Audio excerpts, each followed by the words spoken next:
Everyone, I chose to do my infogram on N,N-dimethyltryptamine, also known as DMT. Before we get into this, my name is Matthew Jones.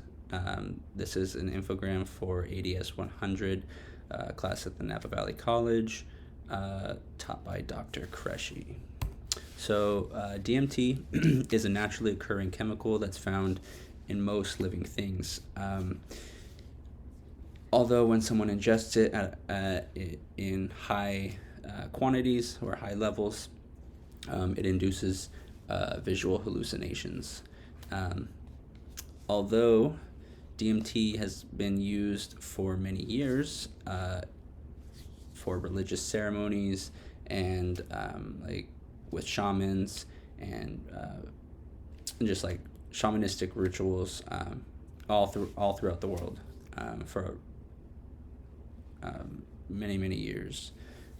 Currently in the U.S. though, it's a Schedule I drug, although that might be changing soon because the FDA is doing clinical trials, or they're doing clinical trials to get approval from the FDA to have a medical use. They're finding that those that have depression that's resistant to medications, it helps with that, as well as like anxiety or other psychiatric disorders. DMT is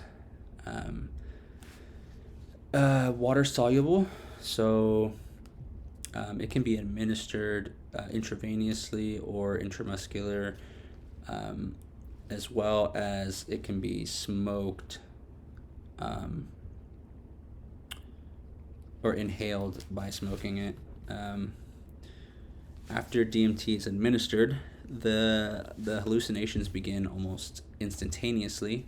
Within 2 hours, though, it's pretty quick. It's a pretty quick trip because within 2 hours, it's pretty much over and you're back to normal. There's no like lingering on like LSD where it's like 8 hours. And the symptoms, it's kind of hard to to tell if somebody's using DMT or not, because the symptoms are kind of very much similar to a lot of other substance use, like increased heart rate for short term, agitation, depression, anxiety, or like feeling out of place because the person might have just had like a life altering trip where people report they've been like transported to another universe and like seeing like shapes flying past them and all that crazy stuff. I know for me personally, when I did DMT, I didn't have agitation or depression or anxiety afterwards. I mean, I definitely felt out of place because I was having like geometrical shapes like flying past me. It was like 15 minutes, but it was crazy. Long-term effects, though, are pretty similar to like those who have been using like methamphetamines for a while, and they go into psychosis. The persistent psychosis, visual disturbances, disorganized thinking, paranoia, mood disturbances, as well as hallucinogen persisting perception disorder, which is pretty much you just have constant hallucinations or visual disturbances, like if something's going past you and you see like a trail or like a halo above thing or like around things and stuff like that, which can be mistaken for like a stroke or a brain tumor, which is often misdiagnosed from that. DMT is also, before we get into the statistics, the DMT is also not really addictive. It doesn't have addictive properties. Obviously, there's going to be those who are addicted to hallucinogens, but the drug itself is not addictive. And you cannot... The CDC stated that you can't really overdose on it. You would have to take an extreme amount intravenously and like an extreme amount, and maybe possibly it's gonna happen that you would have an overdose, but your body breaks DMT down so quickly that and there's no like toxicity with it. But in the U.S., 5.6 million people in 2018 reported that they used hallucinogens over the course of the previous year. 1.5% of all adolescent adults from ages 12 to 17.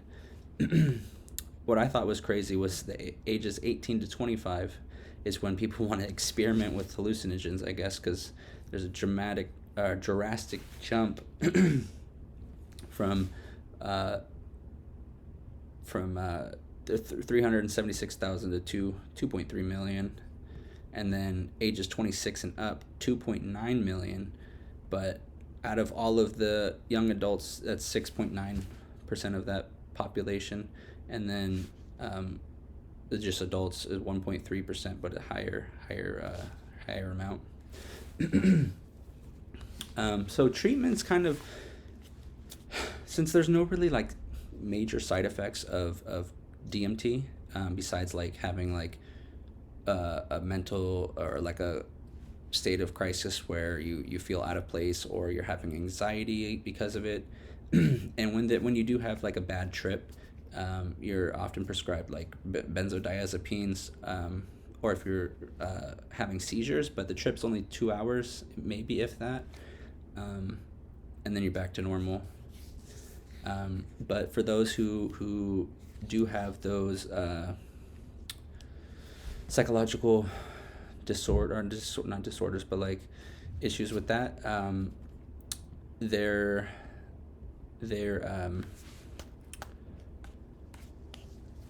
there's cognitive behavioral therapy, and that's where you identify. It focuses on identifying your triggers and your behaviors that are affecting you, and then changing your attitudes and behaviors, which provides it's a coping mechanism that helps you live a healthy mental lifestyle. And that's pretty much it. There's no toxicity with DMT. You don't go through withdrawals. You don't really. There's no addictive properties. They haven't found any damage, or they haven't found any like damages done or effect or whatever, that when you do the drug it like has damage or toxicity to like your organs or your brain. So the only thing that you would really need to work on with treatment is the way that you think, pretty much after your trip. And that's pretty much it. Thank you guys. This is my sources. They're pretty much all from the same websites except for the DEA and the drugabuse.gov.